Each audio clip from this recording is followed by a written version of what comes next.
This is the We Got It podcast, and we are your hosts, Jonah and Abby. We're married, and we really like talking about Michigan State sports, so we figured, why not buy some podcast equipment and start yapping? In all seriousness, this has been so fun. Welcome to any new listeners who are joining us this week. We've been doing this for about a year now, which is kind of crazy. If you haven't noticed yet, we're a little sporadic, a little all over the place. But what we are sure to do is to help keep you kind of up to date, up to speed in like a friendly, welcoming way to what's going on in Michigan State sports. You don't need a degree in athletic development, in personal training to be able to listen to this podcast. You don't have to know what anything is. We try to kind of break things down, make it really easily digestible so that if you want to just be able to like wow your coworkers of like, oh yeah, MSU women's soccer's in the second round of the NCAA double tournament, or oh yeah, the women's basketball team is ranked 22nd in the AP poll this week. Pretty awesome, huh? How about that win over Western Michigan? You can do those things because all you had to do was tune in for like 30, 45 minutes and listen to us just be utter dorks. We're also super thankful to be partnered with Spartans Illustrated, which is just a really fantastic independent news source for all things really MSU and especially MSU athletics. Their tagline is that they help share the stories of student athletes, which is something that like Jonah and I just totally get behind because that's the whole point of college athletics. These are students that are going to school and taking classes and participating and rocking it at the Division I level. So just a shout out to all of our student athletes today. Like, we love you guys. That's the whole reason we're doing this. And yeah, head on over to Spartans Illustrated. You can find all the content for our podcast there. You will find articles written by Jonah and myself and so many other fantastic writers. Just super thankful to be a part of that community there, and would love if you would consider subscribing. It's honestly such a fantastic deal for all the exclusive content that you get. I know some of you have probably seen Andrew Talks Hoops stuff on social media. He does such fantastic film breakdown, and there is exclusive stuff for Spartans Illustrated subscribers. Whoo, big spiel there. Is that pretty good? That was pretty good. I think I did pretty good. I got a lot of things script out there. Yeah, I know. We're just, the more we do this, the more we get rolling. But yeah, just seriously, like, welcome to anybody new who's listening. It's been just really fun seeing the engagement with our podcast, especially this season, which is kind of crazy because while football's been kind of going, we don't need to talk about where football's been going, but really, honestly, like every other Michigan State sport right now is freaking crushing it. And I just I can't wait to get into all of that in the episode. And I don't even think I've talked about the best part yet, Jonah. What happened this week? Before we get into this episode, I just have one thing I want to say. I set you up perfectly, and then you took it away. I know, but this is important. Okay. So sure. If you're listening, I want you to open up your phone and on Spotify turn on the video feed, or if you're on YouTube, I want you to look at me in the eyes. Oh, we're getting serious here. And if you're listening to this, great. Awesome. Thank you. But if you're listening to this, just take the 2 seconds it takes to hit subscribe on YouTube, to hit follow on Spotify. Yeah. We're going to shamelessly plug ourselves here. As well as on social media, because that helps us get this content out to more and more listeners. So I know we've had several, I'll maybe dox us a little bit, several hundred listeners the last couple of weeks. More than that. And if you're one of those, thank you. Welcome again. Yes, but please hit that subscribe, hit that follow. It goes a long way in helping us spread this to more and more Spartan fans. Make sure they got it too. Now, Abby, because every single freaking Spartan fan in the world deserves to bask in the glow of not only beating John Calipari, but also beating the Kentucky Wildcats. What the heck? And now, there might be some of you out there that are like, yeah, John Calipari's at Arkansas. So we beat him when he was ranked number 14th with Arkansas. That was last Saturday. And then last night, on a freaking Tuesday night at Madison Square Garden, your Spartans beat Mark Pope's Kentucky Wildcats 83-66. Yeah, they didn't just beat the Wildcats. They ran the Wildcats out of the gym. I mean, I'm so excited to talk about this. I just the day after the Arkansas game, I woke up and I was sleepy. I had been staying up. I was so excited for the game. Rolled into work. I'm like getting through my day at work. It's a Sunday. I just want to go home. And then at about 11 a.m. I went, we beat Arkansas last night. And I thought that was going to be deliriously happy. And then last night's game happened. And frankly, I didn't have to emotionally work for a second of that freaking game. And I didn't know what to do with myself because I'm not used to that as a Spartan fan, as a Tom Izzo fan, because Tom Izzo has trained us so well. I don't care how good those boys play. I don't care how much you run up the score. You are going to be a little bit not sure because he doesn't want you to be sure. He wants you to constantly challenge this team and maybe hopefully doubt them. But frankly, I didn't doubt them last night. Aside from maybe a couple minute stretches where they let Kentucky get back within 10, that was the most they stressed my nerves. What the heck? Yeah, I mean, there's a lot of things that stand out about that performance last night. Sorry, I've just been yelling in all of your ears because I'm so excited. I think obviously, the start of the game, it was kind of back and forth for the first 6 or 7 minutes. I think it was 14-13 at the first media timeout. So back and forth.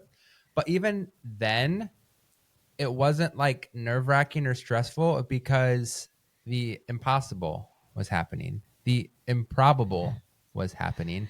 Michigan State was knocking down threes before the first immediate timeout. I think they had 4 threes in the first that sounds about 7 right. minutes of the 3, game. Yeah.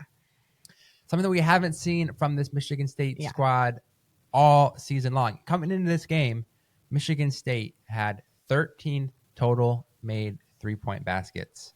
Across three games. I think they were Granted, we did not make a single 3-pointer against Arkansas. One? Yes. Okay, sorry. We did make one single. But I believe we were coming into this game Arkansas. shooting 26, 27% from 3. And I think it was, okay. And your Spartans shot 11 of 22 from 3 against the Wildcats. That's crazy. 50%. So they made 11 threes on Tuesday night. Almost met their record from the previous 3 games combined. But guess what? What? That it doesn't even No. wasn't even an important really factor. I mean, yes, it was. But no, it also wasn't, because there just were so many fantastic aspects of that game. I'm going to call you out here for a second. Okay. So one thing that Jonah loves to do that is, I'm just going to be honest, it's not my favorite, but it's loving marriage. We give and we take. And we take. Jonah loves to make predictions and ask me for my predictions. And I hate making predictions because they just make me feel dumb.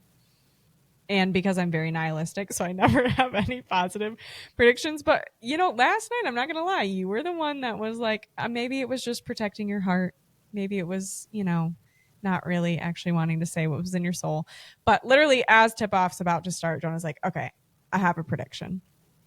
And you go, I think it's going to be a slow start for the Spartans, but I think Kentucky's going to go up by 10 to 15 points and kind of lead the whole game. And then Michigan State's going to come back, maybe bring it to within 10 and then lose by 6 or so. So then the game happened and about halfway through the second half, I look at Jonah and I was like, well, your prediction was pretty much right. You just had the teams wrong. Yeah. But not only did we not let Kentucky pull within 6, we beat them by freaking 17 points, which is about what we led the whole second half. That was the margin for pretty much the whole second half, except for those couple minutes, about midway through. I don't even know where to start. I mean, it's just last night's game, Tuesday night's game, almost kind of gave me the strength in numbers vibe that we got from the whole 2024-2025 Spartan team. And I know it's too early to go there. And it's only the 4th game of the season. It's November. who knows what depth is actually going to look like? Who knows who's going to actually consistently step up, frankly, from our starters, but then also from the bench as well. But it makes it kind of like a challenging game to dissect because there were so many players who contributed in very unique, but like very impactful ways. Totally. Obviously, I think we need to talk about our starting bigs. Jackson Kohler, for the third time this season, third time in 4 games, was, either the leading scorer or tied for the leading scorer. He had 20 points, really just locked it down in so many ways. He was going up against some incredible Kentucky bigs, just battling all night. And, like Tom always says, if you told him that it was going to be football on a basketball court, essentially, and him and Cooper honestly came to play. Cooper, I felt like both of them were just getting hammered so often going to the basket. And it was kind of refreshing not having Big Ten refs because they actually let the boys play under the hoop quite a bit. But I feel like, whatever, you can always criticize refereeing or whatever, but it was physical. I will leave it at that. Like, it was a physical game, and they had to work through a lot to accomplish what they did last night. Yeah, and I think with the performance, like you mentioned, Jackson Kohler having 20 points, just consistent throughout the whole entire night, not only in the paint, but from deep too. He was 2 for 2 from the 3-point line. Which was huge. Like, he was a big part of what got that momentum going early in those first 8 minutes of the game. Yeah, exactly. Michigan State was down 5-0 early in this game, and then Jackson Kohler hits a 3, and then from there, the shots were falling, and the defense started stepping up, and then Michigan State took control of this game pretty early into the first half and never really gave it back at all. Yeah. But I think what's so awesome about this performance is it wasn't like, oh yeah, this guy won us the game. Right. That's exactly what I was saying. It wasn't like Tyson Walker went nuclear in the second half, or Jace Richardson just took over. It was really a collective effort. And I don't think I can point to any of the guys that came in and played minutes and say, oh yeah, they didn't play well tonight. Everybody came in, knew their role, played within themselves, played with confidence, played with energy, hustled, rebounded, defended. And that's just vintage Tom Izzo, Michigan State basketball. And I think that's what's so incredible about this team is nobody really tries to play outside of themselves. Yeah. Shot selection, I feel like all 4 games they know so their far roles. Have been great. Sometimes just haven't been falling. People aren't trying to do too much. They're taking the extra pass, not taking the first shot that comes available to them, making sure that we're getting a good look. And it was just a clinic really on Tuesday. And it really just seemed like Michigan State, especially on offense from most of the game, was really doing whatever they wanted and getting whatever shots they wanted. Yeah. And I think too, not even playing outside of themselves, each of these players, I think, understand their role really well, but understand that if one area is maybe not working for them super well, they're going to refunnel that energy back into their defensive effort, back into their speed, back into their aggression. I mean, I know Jordan Scott's talked about that before, and we've mentioned this a couple times regarding him. I mean, again, I just want the kid to get going in the stat line because I feel like he deserves the visual written credit of what he's doing on the court. But he's a kid that maybe his shots aren't falling or the couple opportunities he had didn't work, but he is not letting that stop any other aspect of his game. I think you could say the same thing for Trey Fort. He had some really good looks. I was shocked. I think he only hit 1 3 on the night, maybe 2. 3 threes. 3? Trey Fort? Holy Moses. Oh my gosh. Okay. Check that. But despite maybe, missing some shots and stuff, I don't feel like he ever lets that get in his head and doesn't let it slip on the other end of the court. And I mean, continuing to talk about Trey Fort, I mean, he just stepped up in a big way. I don't think you can really fault him for anything on the night, especially not even missed shots. I thought that he missed a few more than that. But like you said, just great looks. And I think that was a lot of fears, creating a lot of space, getting around, setting up those screens really well from our bigs, just stuff that I think was kind of not even slipping in previous games, but maybe just not fully realized yet. And they just brought all the pieces together at MSG. Yeah, I mean, like you said, like Fears controlled this game, only took 3 shots on the night, made 2 of them, but was 4 for 4 from the free throw line. Yeah. And had 13 assists and only 2 turnovers. 13 assists. That's just 2 like turnovers. That's a crazy assist to turnover ratio. Insane. He's just like the perfect. Yes. And I know it's his nickname, but he is the perfect floor general. Yeah. He just makes this all work, all happen. Yeah. Doesn't make bad decisions. And like the thing is, he's averaging like 11 assists a game. That's nutty. And like outside of this game, his team hasn't been shooting well. Right. It's not because he has all these shooters, all these playmakers that are kind of padding his assist numbers. Like he's doing this despite some pretty poor shooting numbers from his team, and not like these knockdown guys who are just hitting all these shots. Which is like such a like duh moment to think about. Like we were talking about that last night. Like the more shots you make, the less opportunities that the other team has to get defensive rebounds. Like the higher your field goal percentage, the lower, because they just can't rebound as much. But the same thing goes for Jeremy. The less that his teammates are scoring, the less assists he's going to get. It's not that he's not still making those passes and setting those guys up really well. And it just speaks to like how hard he is truly working on the floor. Another thing too, that maybe this is just like, I take things way too literally, is like, I just think the term floor general is just kind of weird and like funny. But you're so right. Like it is so freaking accurate for Jeremy Fears Jr. He's commanding the troops. He is leading the charge on the floor. And no, you might not always see him at the front of combat or like sinking all the shots, but you can be sure that he is directing everyone else and setting everybody else up for success. And I know Tom has said it a few times now in his post-game pressers, like, when the head dies, the body follows. Like where the head goes, the body follows. And he's made it very clear that Jeremy Fears Jr. is the head, the mind, the brains, like of this team. Yeah. And that, the rest of his team is going to, one, support that body, but like they can't function if he's not locked in and doing his job. And I think it's just like, I think back about like even my own criticism that I had for Jeremy last season, or criticism that other people had, especially like on the heels of Cassius Winston, on the heels of AJ Hoggard, even too, like people who could drive to the hoop, kind of make things happen when there wasn't like a big path. Jeremy's just a different kind of point guard. Like he is not gliding past people or forcing his way through things, but he is playing chess out there. Is kind of how I see it. Like he is masterminding what's going on. Yeah, and I think what's too amazing about last night is not only was he playing at that level, but also his guys were hitting shots at a high level. And like we mentioned, the 11 for 22 from 3, they also shot 50% from 2 as well. Crazy.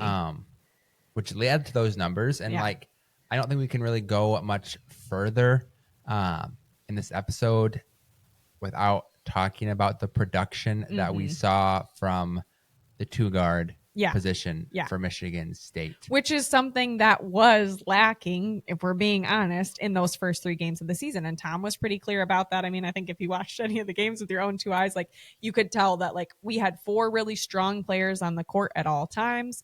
That 2-guard was just kind of slipping a little bit on defense, not making the smartest passes, maybe not having the best shot selection. I still think shot selection so far this season has been pretty phenomenal.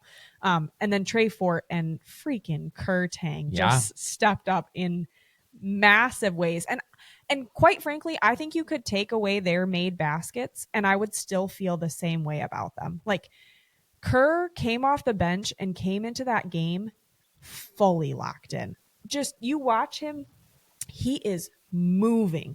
Like his physical body movement, his ball movement, his positioning on the court, his ability to get in front of his man and play excellent defense, like was just there all night. And frankly, the same thing for Trey Fort as well. And so it was just so fantastic to actually see some shots fall for them. Kurtang with a career high 15 points, 3 threes. He just went off. which is so cool because like last time they were at MSG, I think he got subbed in for like a handful of seconds, mostly just because his parents were there. So what a cool like opportunity to come back in that arena and have a career high. Yeah, and then you also talk about Trey Fort also knocking down 3 triples, having 13 points. So having those guys combined for 28 points, if you can get anywhere remotely close to that level of combined production from Tang and Fort, Michigan State is going to be a very, very, very tough team to beat against anybody in the country. Yeah. I don't care if it's Arkansas or Kentucky or it's Purdue and Houston and some of these other top teams. Like if they get that level of production from their 2 guards, then they're going to be pretty tough to beat because everything else they're doing well is stuff that I think is who this team is and is very repeatable. Like I think Jackson Kohler is going to be a consistent force for this team, getting 12 to 15 to 20 points a night. Same with Jeremy Fierce. He's going to be around getting those 10 assists. You're going to get the production out of Koan Carr that you're getting.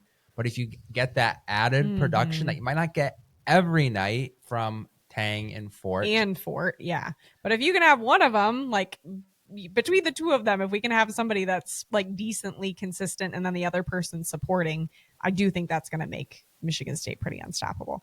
Not to get ahead of ourselves, right? Like that's still an if. One game, like one great game from Tang, some solid mediocre performances from them in the games before, I don't think is like enough evidence for us to get like, oh my gosh, we're gonna beat the Houstons or we're gonna beat the whatever. But like you're saying, it's an if, but I think it's a plausible if. Like I think it's an if that can become this is the way that it is. Right, because I think when you thought about this team coming into the season, I think most people thought it had a pretty high floor.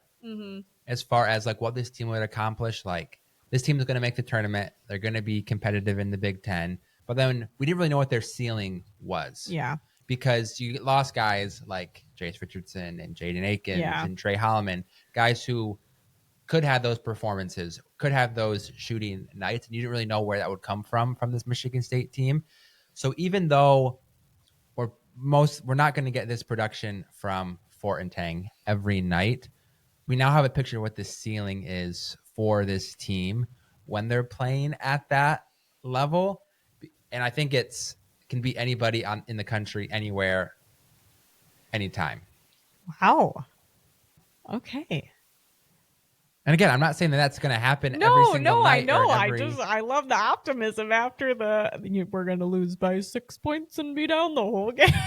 Game Joni yesterday. I feel like maybe I think about floor and ceiling differently, which maybe is very dumb because seems like pretty simple things. But I feel like Michigan State's floor with the players that we have, like, yes, it was established, right? Like I think we feel pretty confident, like you said, we'd be competing for a Big Ten regular season, title, making a tournament.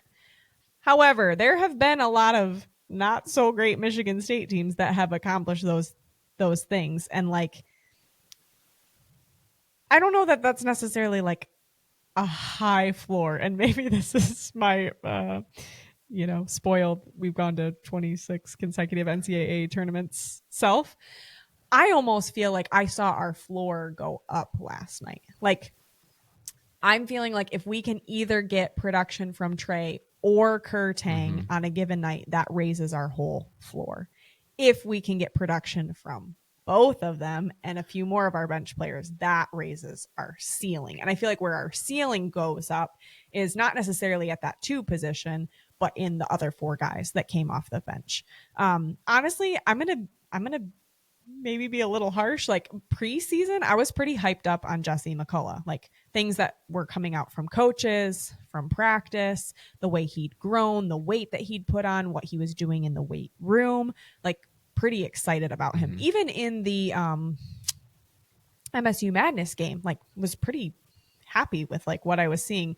And then he just kind of hadn't done a whole lot between Arkansas, San Jose State and Colgate. But he put me in my place last night.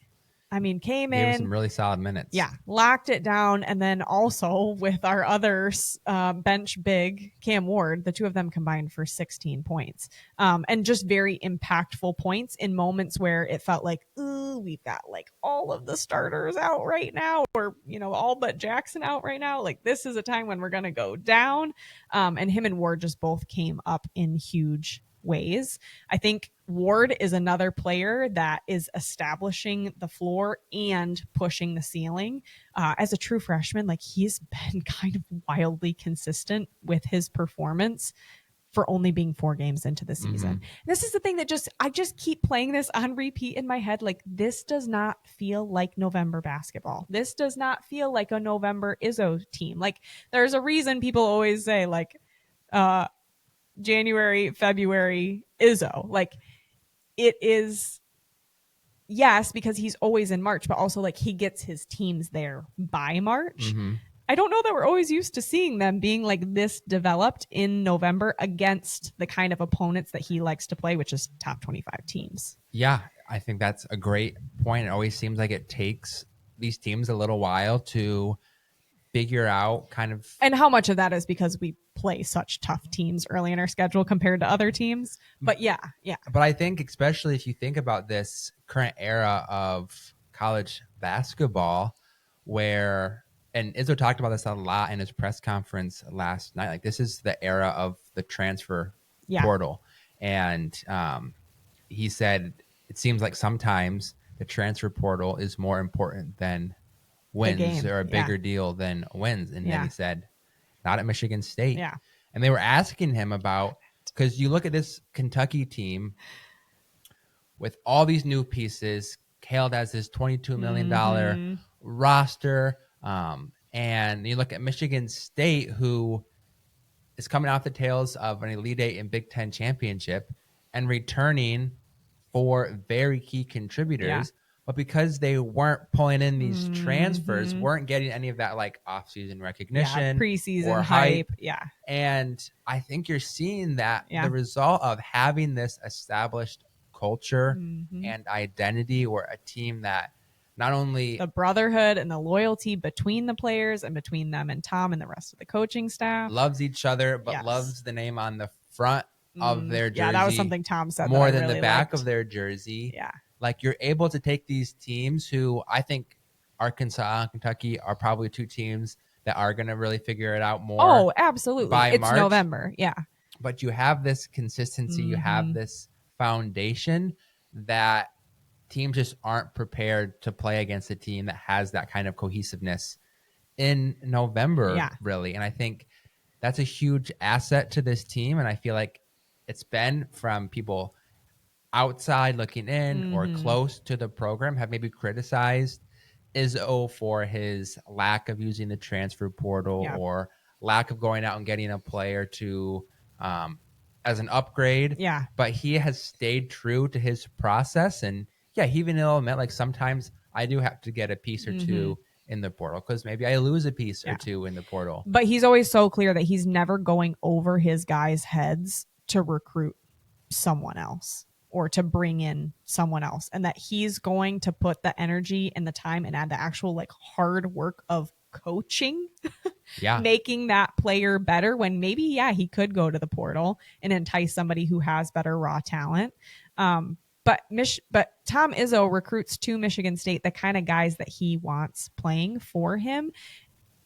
And it's everywhere. Like, I think, yes, Spartan fans have known this for a while, but I think just like across the board, people are starting to, maybe not starting, maybe they've been realizing it for a while, but just like the kind of guys that Michigan State recruits and that Tom Izzo recruits are guys that want to work hard, that want to be part of the Spartan family, that want to sacrifice self for the betterment of the team. And like you said, maybe, and I think Arkansas and Kentucky are going to be those teams that really develop and are really great in March. But how much more fun are we having? Like, I don't know. Sometimes, and maybe there's going to be people who really dislike me for this, but I don't know that national championships are everything. Like, there's going to be people that like come and hate at that.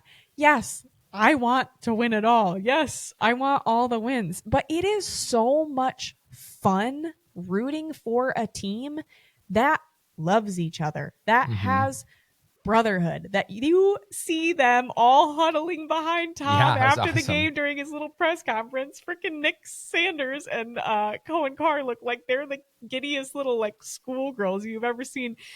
Trey Fort and Jeremy Fears Jr. and Kurt Tang are in there like mean mugging. Jackson Kohler's got like the biggest goofy grin on his face. Everybody's crowding in and hugging each other. Like, I would so much rather have the joy of like rooting for that kind of a team and getting some of these wins in November because these guys are having so much fun than like, maybe having like this super up and down. You've got players coming and going every single year. You don't really know who you're rooting for, and maybe have one more national championship. Whatever. If you want to hate me, that's fine. Whatever. Fair. But like, we have fun, and I think we feel the absence of the having fun in the football program right now. Yeah. You know what I mean? And I think too, like, sorry, I'm going on a whole thing because this is a podcast and we yap and I go on tangents. Like Tom has talked about that too, of just like, yes, winning is great and all those things, but like, this is experiences for these student athletes. And like, I guarantee you, Kurt Tang, if he has kids someday or grandkids, is going to be like, yeah, one time I played at Madison Square Garden and I dropped 3 threes on the Wildcats' little booties. Like, those experiences are so like lifelong and meaningful. And like, those are probably things that I'm going to, remember when I'm 80. I'm like, remember when we were yelling at the TV when Michigan State beat Kentucky in 2025? Like, it's just fun. Yeah. It's just fun. And I think I'd rather have fun and more wins earlier in the season and a team that likes each other than like all the chaos of maybe having like the best talent in the country, but no community. No, I think that's a great point because that's what is one of the best aspects of college sports is having these players come in as freshmen and watching them develop and watching them turn into these great players.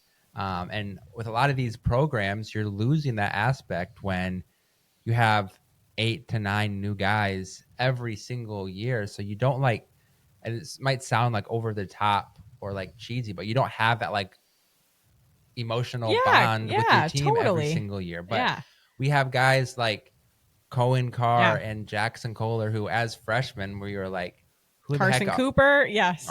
Who are these guys? Yeah.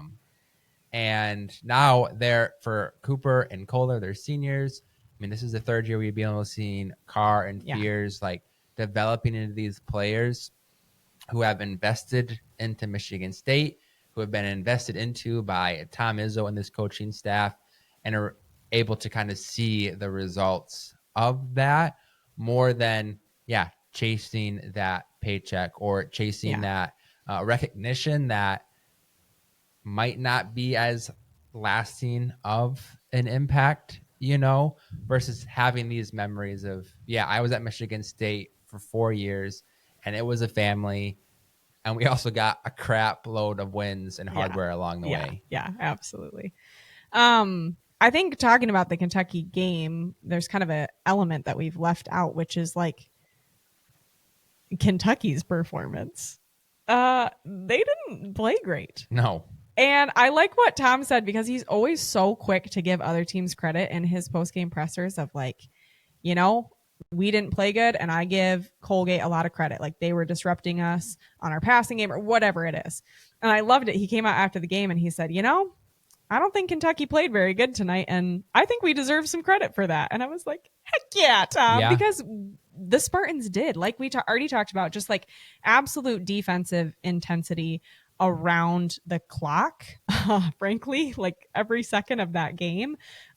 Excellent work. I think one of the things that I had kind of flipped in my mind was like, I don't feel like Cohen Carr had like a great game. It kind of felt like he was like a little behind all night. But then I thought about he was on OA all night and how much like he was just trying to battle. And so while it might have felt like Cohen was disrupted, like OA is a fantastic player. And the fact that he held him back as much as he did. Like that was, I think, a big battle between those two players. But I mean, you talked a lot about just like Kentucky's shot selection was frankly very bad. Yeah, I mean, there would be times where they would dribble up the court, make one pass, and chuck up a three. And a lot of these threes were like a step behind the arc, rushed. Yeah, like a guy in barely their hitting face. the rim or an air ball, just totally off target. And it just let Michigan State get to a pretty significant lead in the first half, even to the point where Kentucky never really was in this game. Yeah. Again, credit to Michigan State for, I think, a great defensive effort. I think Kentucky's 27 points in the first half was the lowest total in a half for Kentucky. Crazy. Since 1975. No way. Yeah. That's wild. And granted, a lot of that was their shot selection, like not to give all the credit, but then also too, like Izzo said, like also Kentucky isn't that bad of a team. They just weren't hitting shots too. So like there's both of those factors going on at the same time. But also is their shot selection because we were disrupting their ball movement so much. You know what I mean? Like, yeah. And it wasn't just because too on the flip side that Michigan State was hitting shots. If Michigan State would have shot their season average from three, if they would have went 6 for 22, they still would have won by 2 points. Yeah. So like Michigan State. And also we deserve to finally have some shots fall. Like at some point they're going to hit, like, this is why you get averages over a season. And I don't feel like it was like a fluke because we hit all of these threes. Cause I can just hear the, Wildcat haters out there being like, well, yeah, but if it was a 2-point game, then it would have been totally different. We could have won and all this stuff. But it wasn't. Yeah. But I would just, if they're going to come and say that, I would just say, how about since I think there's so many Kentucky fans listening to our podcast. I know of at least one. 42-28 rebounding. Michigan State had 25 assists versus Kentucky only had 13. And 25 assists on 32 made baskets, right? Also nutty. They had 30 points in the paint, Michigan State versus 24 for Michigan State. So which is crazy considering, versus 24 for Kentucky. Yeah. Which is crazy considering the length that Kentucky has, that they weren't dominating in the paint. And again, like I think these are just things that we're going to be able to see night in and night out from the Spartans. Like you can expect every single night that they are going to be tough, physical, and rebound the heck out of the ball. Yeah. And it's not like, oh, hopefully Trey Fort shoots well. Hopefully Kurt Tang shoots well. Like these are staples of this team that you're going to get every single night. And whether Michigan State's shooting 50% from three or 27% from three, that's going to make Michigan State very difficult to play no matter who you're playing. Yeah. I think too, something that I think it was maybe Andrew Talks Hoops was saying that Kentucky was likely to do was they just really were not crashing the boards. So many times when they put up a shot, they were already, most of the players at half court trying to hustle back on defense. And I think that gave Michigan State a lot of opportunities. I think that people know Tom's mantra of defend, rebound, run so well that they're trying to really shut down the Michigan State run game, which like, I can't blame them. You've got freaking Cohen Carr streaking in and doing reverse dunks and cock back one hand slams on you all the time. Like you got to get back on defense. But I think it's like the Spartans are showing that they can do more than one thing. And really set up a lot of really fantastic half court offense and utilized those defensive rebounds to just capitalize on. Yeah, them. I think to go kind of on that, like two areas that Michigan State has really excelled early in this season is free throws, getting to the free throw line, and kind of maybe not made free throws, but getting to the line, dominating the that's a good fast point. break points. And last night, Kentucky shot 22 free throws. Michigan State only shot 10. Yeah, Kentucky had 16 fast break points to Michigan State's 8. So like you took they two. contain multitudes. They can do it all. They take away two of Michigan State's biggest strengths going into this game, and Michigan State still just beats pivots. the brakes off of them. Yeah, and it's exactly what we were talking about, like on an individual level, right? None of these guys are playing outside of their role, and if one element of the game isn't working, they're not just beating their head against a brick wall, jacking up threes, hoping that they'll fall or whatever. Like they are taking that energy and putting it into a different part of their game. And I think you can see that as a whole for the team too, which is because they are unselfish, because they have a very smart thinking, analytical, chess playing floor general that helps them redirect that energy. Like, hey, this is what Kentucky's doing. Instead of us forcing it and trying to run, let them get back. Let's set up the plays that we know how to run. Let's use our screens really well. I'm going to create space. Jeremy Fears is maybe going to run his mouth a little bit and get the other guy a little ticked off and draw those fouls in a great way that he does. I swear, I'm going to toot my own horn here. I posted this on Blue Sky last night because I thought it was pretty clever. I swear Jeremy Fears' game is one part basketball, one part running his mouth, and one part just, some good acting skills getting those fouls. Yeah. And in such a beautiful way. Like, I mean that with all due respect. Like, Jeremy is yapping. He's chatting it up the whole game. And if you talk to him, he is delightful. Like, he is one of the nicest people to talk to. He's always got a huge smile on his face. I have no doubt that some of his chatter is just, really friendly little chatter. There might be some of it that's not so friendly, but he is talking constantly on the court, and I can't imagine how much that drives other players crazy. The other thing that I love about him, because if we had a flopper on our team, if we had somebody that was like a little drama queen baby, I would be like, I'm gonna lose it.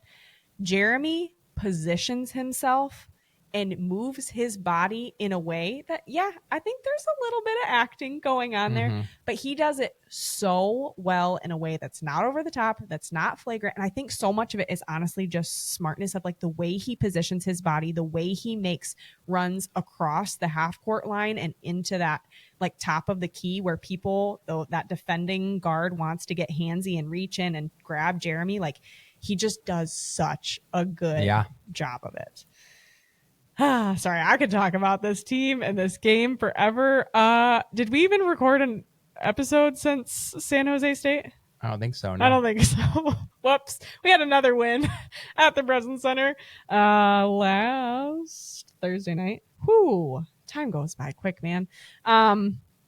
There were a lot of things from that game. We both wrote a couple of articles. If you want to know more about it, you can go check those out on Spartans Illustrated. Tom had some fantastic comments after that game. And I think one was especially relevant. He was livid after that game. Took him like 30 minutes to come out for his post-game presser. And I think one of the first things out of his mouth was, there were 3 players who came out there, and for their fans, for their mommies, for their daddies, for their agents, they had good games, but they didn't have good games for me. And I was like, okay, this is how this is going to go tonight. And he stopped at one point too and said, if we play like that on Tuesday, we're getting killed. And he's like, that's not coach speak. And then he stopped and he's like, look me in the eye, and looks at everybody in the crowd and goes, if we play like that on Tuesday, we're going to get killed. They didn't play like that on Tuesday. That's true. And your Michigan State Spartans now have 2 wins over top 25 teams. Not even top 25 teams. Top 15. Top 15 teams. And just like we talked about last episode, like coming up on that gambit of having 4 games against top 25 teams in a month, like before Christmas break, is daunting. To pick up that win against Arkansas, huge. Takes, maybe a little bit of the pressure off. Have that second win against Kentucky, like you're feeling pretty good. And then you've obviously got a matchup against UNC on Thanksgiving Day, right? In Florida, and then at home against Duke. We don't like to talk about them, but we will get there. Just so in love with Spartan basketball. It's just so fun. And we got to keep looking for the joy, because there's a lot of sad things out there. Yeah. one of which we'll, get to at the end of the episode if you feel like sticking around for that. Anything else before we launch into halftime updates? No, I don't think so. I think that covers it all. Halftime updates. Like we talked about, pretty much every single Michigan State sport is just like on the victory train, steamrolling everybody they come across. Let's get started with women's basketball because they are also off to a phenomenal start. While maybe not against like the same level or caliber of opponents, they're now 4-0 also, just like your men's team. They took their most recent win over Western Michigan, again scoring nearly 100 points.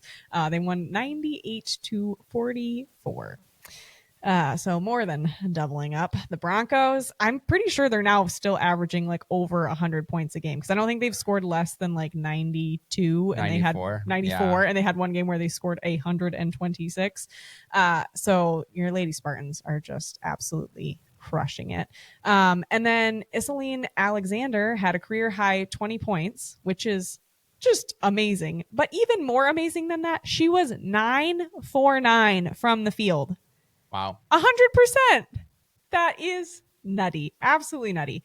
They've got more great basketball coming up this weekend. They host 2 games at home.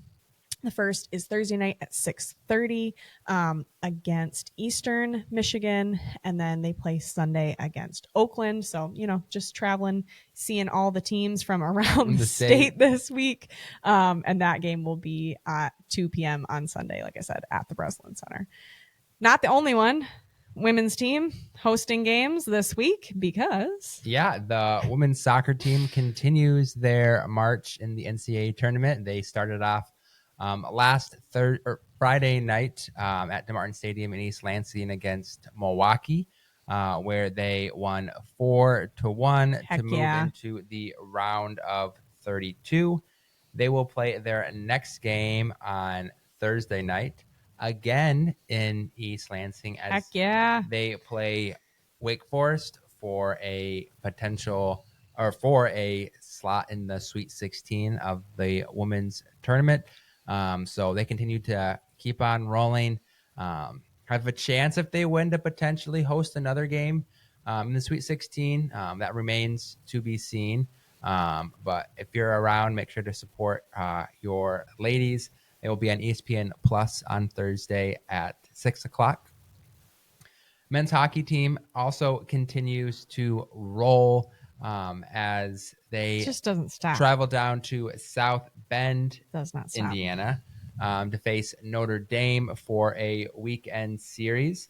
And they come again with another sweep, beating the Irish 4-1 on Friday night and 3-1 on Saturday night. Crazy.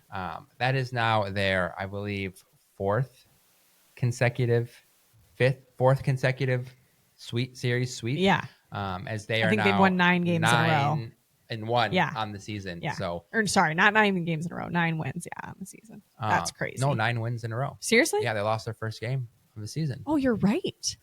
So they continue to be nutty. The unanimous number 1 team. Took that chip on their shoulder, and they're like, not happening again. Yeah, exactly. Not took happening. It personally. We had some fun little interactions on social media, and one of our followers at Lisa in a Frame had a question for us that, quite frankly, don't really know the answer to, but we're gonna talk about it. Why do hockey teams always play like 2 games at the same time? What did she say? Why does hockey always play the same opponent twice? From a quick little research foray, it's just to kind of help like cut down on costs, maximize the opportunity to play teams. I was thinking about it though, like why don't soccer teams like play the same opponent twice? And this is why we really need to get Jeremy Dewar on here to talk all things hockey, because frankly, like Jonah and I have been getting more into hockey the last couple of years, but I know next to nothing. So I have a feeling that we need like a Frozen We Got It episode coming up in the near future. But yeah, it just helps like cut down on travel costs. And I think too, like a lot of is the case with baseball, where like one game, depending on who you have playing that night, like might not actually showcase like the full talent of your team. Being able to play 2 games against the same opponent is going to give a much better like overall picture of how those teams match up against each other. I think especially in hockey, because the point scoring is so low as opposed to like football or basketball. There's kind of like just some fluke things that can happen, especially if you have one game where you have a lot of penalties or different things that can heavily, make it look like one team is more dominant. Something that is kind of a fun fact, I know Michigan State and Michigan, as well as I think Michigan and Western, I don't know if Michigan State and Western do it with each other. It would make sense if they did, but they tend to split those weekend series. So they'll play like one game in East Lansing and then one game in Ann Arbor, or like Michigan and Western will do one game in Ann Arbor, one game in Kalamazoo. And I think that's just kind of fun where you don't have like one whole weekend that sways one way. And then when you go to Ann Arbor, they win both games there. And I think a lot of that is just because like travel costs are so much reduced, like you can go back home and stay in your same place. But Jeremy, if you're listening to this and we got that all wrong, let me know. Well, this is your invite to come on the podcast. We'll send this over to you. Yeah, I think that covers it for the halftime updates. Does it have to? I think it does. I don't know if it needs to. I think we could keep talking about. Yeah, we should probably end a little bit talking about our favorite program at Michigan State, the football team. Yeah. Coming off another loss, now 8 in a row for the Spartans at home against Penn State, 28-10. It started good, I would say. Michigan State defense started off by getting a 3-and-out on Penn State. You're so positive. And then Elijah Tolliver goes 57 yards to the end zone on the first offensive play. And then that was about the end of the positivity on the night. I mean, offense just was completely stagnant after that outside of a field goal drive. I will say, like, the game was pretty close throughout. Like, it was a one possession game until like the last 4 or 5 minutes when Penn State got a couple of touchdowns. But on the flip side, like, Michigan State never really felt like they were on the verge of winning that game. Kind of same old, exactly what we've seen the last 8 games from this defense team. Was, I don't even know if you can say serviceable. Like, they held their own, like you said, I guess, kind of until the end of the game. Like, 28 points is definitely not the worst score they've had put up on them this season.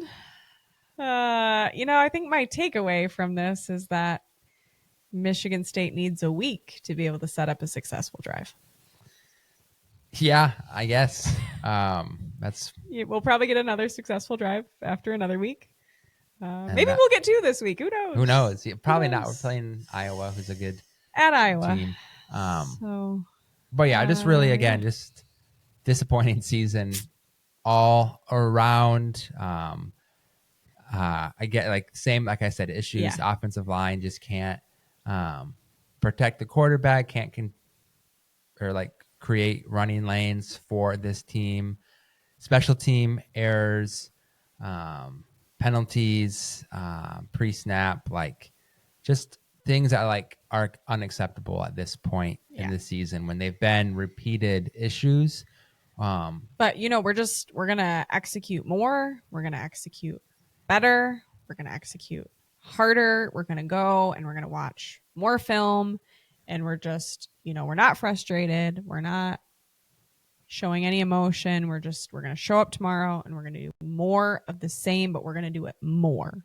And so then there's going to be more, and we will be here next week and you will see us, and there will be more football.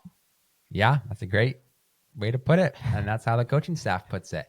And I think, laid it on a little thick there. I think what's frustrating about just this whole season is at this point in the year, like, we don't know what's next.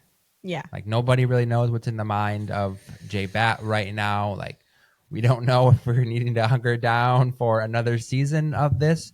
We don't know if we need to start thinking about who our next coach might be. Like, I think I'm just going to keep living in basketball land. And when they figure it out, I will pay attention. Yeah, and I think that's the risk that Jay Bat and this athletic department is doing by like not showing kind of what their thoughts are. Like, look at two other programs like Wisconsin and Maryland who are also struggling. Their athletic director has at least come out and saying like, we're not firing him, we're sticking with them, we're going to be committing more resources to their program. At least like their fans know what to expect or kind of know what's next. Then you have other programs who have fired their coaches and moved on, and then you have Michigan State kind of not doing either of those things. Can I raise a question? Yeah. That might not be a popular question. Do we think that maybe J Bat is in over his head? I mean, I think it's too early to fully know that. I think the difference is he's been an athletic director before. He's been a well thought of athletic director before. He's had to make a coaching change and a coaching hire that hire has had a lot of success at Georgia Tech and is now one of the hottest names in the coaching. Okay, all right, you're making me feel a little better. Cycle. You're making me feel a little more encouraged. This is why we talk about these things. But I feel like at this point, like JVAT has had to do something, like either give a vote of confidence, and maybe he really is behind the scenes, and they're for whatever reason like keeping things under wraps. I don't really understand like all the rationale. But part of me is like, I think I sometimes give like too much credit to like coaches or like new directors or different things coming in because I think I want to like see the best in them and want them to have the best in mind for MSU. And part of me does really wonder, like, does JBat know what to do? And I would hope like he's surrounding himself with people who and would take the advice of people who like maybe know more about the Big Ten and do know more about like trying to be at the top of the game in a Power 4 conference in football. But like, yeah, maybe, I don't know. I am encouraged to hear that like he's navigated those sorts of challenges at Georgia Tech. But I think a big like doubt in my mind, everybody was talking about what a great fundraiser he is. What a great, like, you know, he's younger. He's understanding like how these new aspects of revenue sharing and NIL and transfer portal and yada, yada, yada, like fit. But can he actually do like the hard stuff? Can he not just be a marketer? Can he be the guy who's got to make the tough decisions? And he was at Georgia Tech. Like, let's hope that he can be that at Michigan State. I think the hard part is that like nobody was expecting that he would have to be in the situation as soon as he was. Like, he's only been here since July. Yeah, we had some hope that Alan Haller would have set Michigan State up in a better spot than maybe he did. But even that, like JBat wasn't expecting to have to consider firing Jonathan Smith. Right, that's what I'm saying. In the middle of this season. And you think about like, there is tough elements of that. Like, there's not a clear, obvious, yes, this will make things better. Move. Which is hard because I think you and I both kind of feel like it is cut and dry, but like really in the Spartan fan base and I think the donor base and the NIL base, like it is pretty split on whether we should stick with Smith or jump ship after this season or in the middle of this season, quite frankly. Yeah, and you think about too the other elements like Jonathan Smith's buyout, like the money needed for a new coaching staff, even like the pending settlement of Mel Tucker, like all these things that are needing money. You add, like we said, the gift that just keeps on giving. You add the fines that were just added to Michigan State because of the NCAA investigation. Like, I don't care. He is stepping into an impossible situation in so many ways. Don't care how good of a fundraiser JBat is. He can't just snap his fingers and make money appear for all of those things. Issues. Now, I don't know how much money is there for those various different things that are in need of money. But like, this is a very difficult situation for Jonathan Bat. Like you said, he wasn't put in a good situation. So it's going to be very interesting to see over the next 10 days, really, what he decides to do with this football program. Oh, thank goodness it's only 10 days away from being some sort of over. But also, like, as we're talking about that, it does make me realize, like, just the delicacy of even just like the financial crap that's going on. He's having to deal with from a coach completely before him, of like, I could see that as being a reason why maybe he'd be doing a lot of things under wraps and keeping it really buttoned up, just because of like you said, outstanding like settlement with the whole Mel Tucker debacle, like all this increased attention from the NCAA after they self-reported all of the stuff that went on under Mel Tucker. Like, I could see why, like, that being a very plausible reason for there seeming to be like a lot of silence from the athletic department regarding the football program right now. But like you said, like 10 days from now, we should ish like have maybe a better idea of what is going on. I think too, another element that you kind of have to think about when it comes to Jay Batt and his decision making and having to do this so soon after being hired is obviously like he wants to have relationships with the donors. Yeah. That way he can get money from milking them, the donors. Yeah. And I think there's a balance, because you either kind of just bow to the donors' will and let them control everything that goes on in exchange for their money. And then that's the precedent that you're setting for the whole rest of the time that you're AD at MSU. Yeah, because even if you think about back to Mel Tucker, when Alan Haller gave him his extension, like from what I've heard, like Alan Haller didn't really want to give Mel Tucker that extension, but certain donors did, and they kind of controlled that situation. Because there wasn't that maybe healthy relationship, or Michigan, there's just so many. Yeah, at that point too, in the kitchen, like everything was so brand new with NIL that it was hard to, I'm sure, like not go there. You know, it's such a complex dynamic, and I can't imagine. You know, yes, he was established, like you said, he was an AD before, but on a completely different, like, cultural side of the United States, in a very different sort of program, like, you know, one that maybe doesn't have top athletics in multiple different sports, and it's got to be a lot for him to step into. And so yeah, I think we're going to find out a lot about the state of the athletic department as a whole in the next couple of weeks. And like, frankly, I've been a proponent of cutting ties with Jonathan Smith for the last several weeks. If you've been listening, if you're in that camp too, like at this point, like it doesn't seem like there's going to be a public decision on if he's going to get fired until after the Maryland game. I would expect, if that is the decision, that it's going to be very quickly after the Maryland game. But like, I don't see them. They're not obviously firing him before Iowa. And what would be the point of firing him before the Maryland game? And to like just, again, like silly. Thinking about retaining this roster or like parts of this roster, I don't think it's that important to retain that much of the roster. But also, I thought you were going to say, I don't think that we're going to retain much of that roster. But the other comment was better. I don't think it's important to maintain much of this roster. Thinking about too, the recruiting class, the week after the Maryland game is National Signing Day. So if you lose a coach now, I don't know. It just, there's a lot of things that J-Bat has to balance right now. And I hope that it's being like very calculated. And trying to make the best out of a very terrible situation on a lot of fronts. I hope the best thing that we get from J-Bat regarding the football department is not pyrotechnics this season. And again, he came in July. Like, what could he have really done? I'm being so sassy right now. No, I'm sorry. I was trying to make a joke. Didn't land. I'm sorry. We love Michigan State. Anyways, like, I don't think any of you are dying to hear a preview of this Iowa game. Iowa's good. They're real good.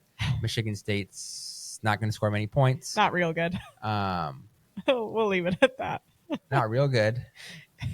No, you said Iowa's real good.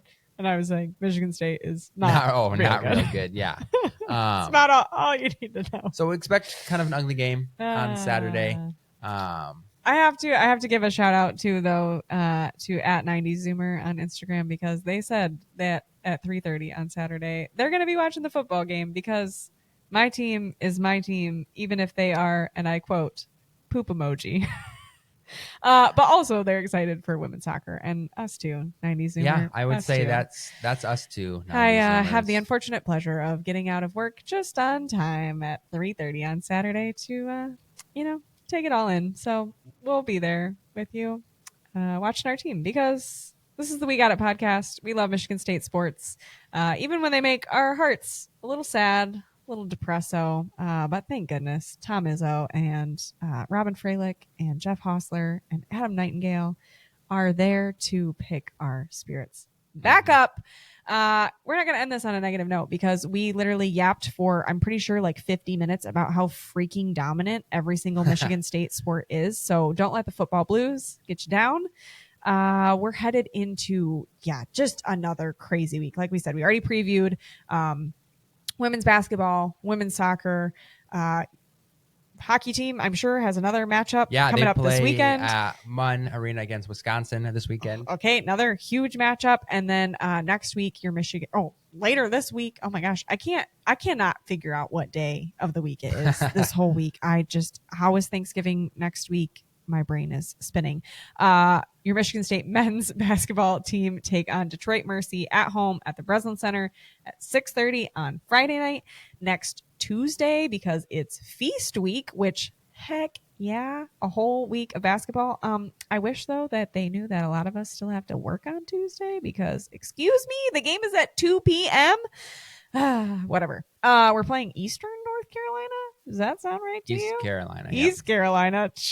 Just kidding. East Carolina at 2 p.m. on Tuesday. And then, as we mentioned before, taken on the Tar Heels of UNC Thursday, Thanksgiving Day.